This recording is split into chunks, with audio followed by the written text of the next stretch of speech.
The hand position, arm position, and stance of the power dribble is my way of teaching a player how to create and hold a seal when setting a screen and rolling. In this stance, the player is already halfway through a traditional roll. His goal is to catch the defender on his back and roll to the basket while keeping the defense sealed off behind him. First, let's say that the screen works. The cutter takes the ball, turns the corner, and attacks the basket. What are the other three players doing? At first, during the power dribble, they were moving to fill the empty spot. But when the ball is handed off and dribble penetration begins, they must circle move, which is back in the direction from which they came. This change of direction is really tough on their defenders. When the ball penetrates, someone must help or else the ball makes it all the way to the hole. If someone helps, then the ball is pitched. This is elementary, first level circle movement. Penetrate, draw, and kick. If the defense switches, then the roller is open. Now, I'm not going through the entire catalog of pick and roll options. If you want to see all of them, look at the ball screen chapter on a previous Better Basketball video, Scoring Without the Ball. You'll also find some good tips from Jason Kidd and Nancy Lieberman.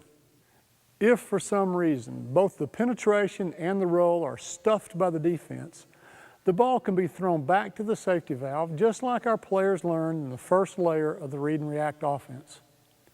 What happens to the roller if he's not open? This is a good illustration of how one habit in the read and react offense dovetails nicely into a previously existing habit. His roll to the basket is simply a basket cut, which means he does the same thing he was trained to do in previous layers. If he doesn't get the ball, he fills out to an open spot. Spacing and balance are preserved. However, there's another option. He can stay in the post and the team plays 4 out and 1 in. The power dribble handoff is a great way for your team to change from a 5-out set to 4-out 1-in set during the same possession. Murphy should have been a basketball coach because if a thing can go wrong, then it will go wrong. Here's what I mean. What if someone initiates a power dribble and yet his teammate thinks it's a speed dribble and basket cuts? Will this screw things up? Will you have to yell those 3 dreaded words, set it up? No. The ball handler can continue the power dribble to the next perimeter player.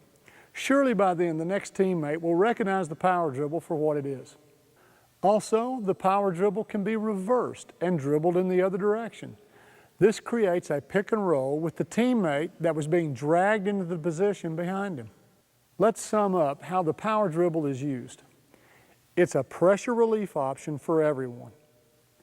It's a safe way for post players to initiate a pick and roll on the perimeter. If your team is at an advanced level, the power dribble can create mismatches when it forces teams to switch on the pick and roll.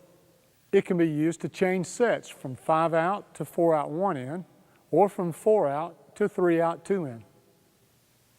And it's an easy way to transfer the ball to a better playmaker in a great playmaking situation. 3-player drills to build 2-player reaction habits. Power dribble.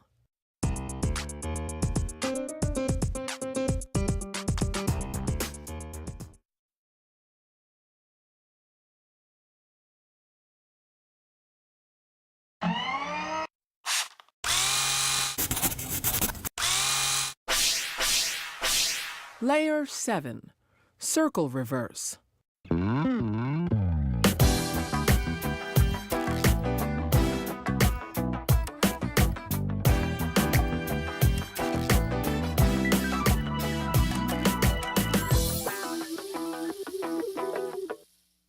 Circle reverse occurs when north-south penetration has been attempted but fails.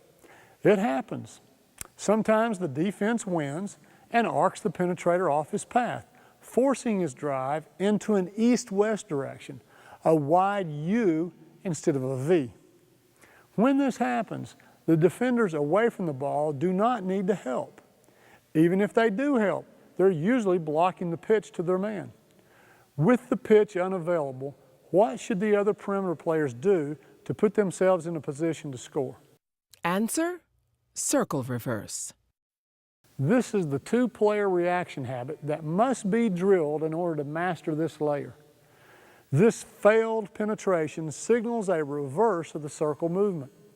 The player in the natural pitch position must reverse in order to get in an available passing window. This is another form of pressure relief. The honest attempt at penetration was stuffed, but the ball handler can safely get rid of the ball and fill out to one of the perimeter spots. You might say that this is a difficult read for players without the ball. I'm not going to disagree. It's a higher level read than the speed or power dribble. If you find it difficult, then consider teaching it like this. Since the player in the natural pitch window is the one who bails his teammate out of this kind of trouble 90% of the time, let's change his read from the ball to his defender.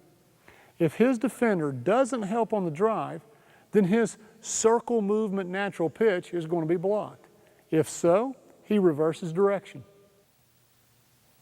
Now let's look at the receiver's options. He could catch and shoot if there's been enough separation from his defender. It's a simple European three discussed on our passing video. If his defender is following him, he could catch, turn the corner, and drive towards the goal all in one motion.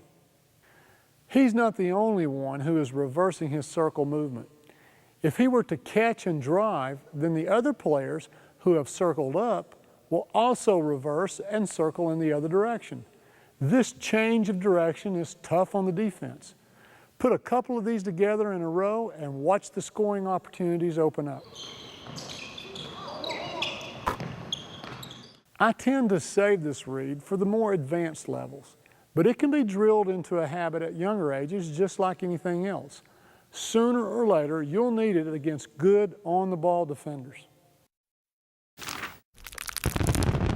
3-player drills to build 2-player reaction habits. Circle reverse.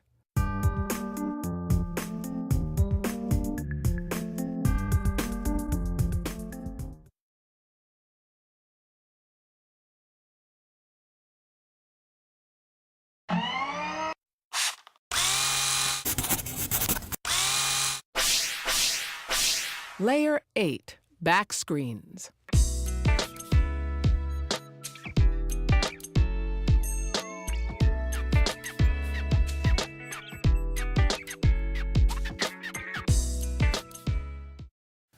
Why back screens?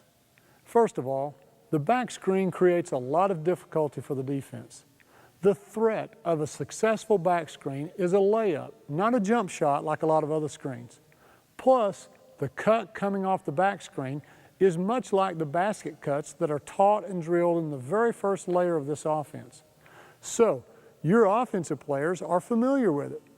Like the other habits, it will dovetail seamlessly into your previous layers. I especially like it because it's another weapon moving north-south that directly attacks the goal. The second reason for back screens is they come naturally from the movements of the read and react offense. The basket cut after any pass leads to the cutter filling out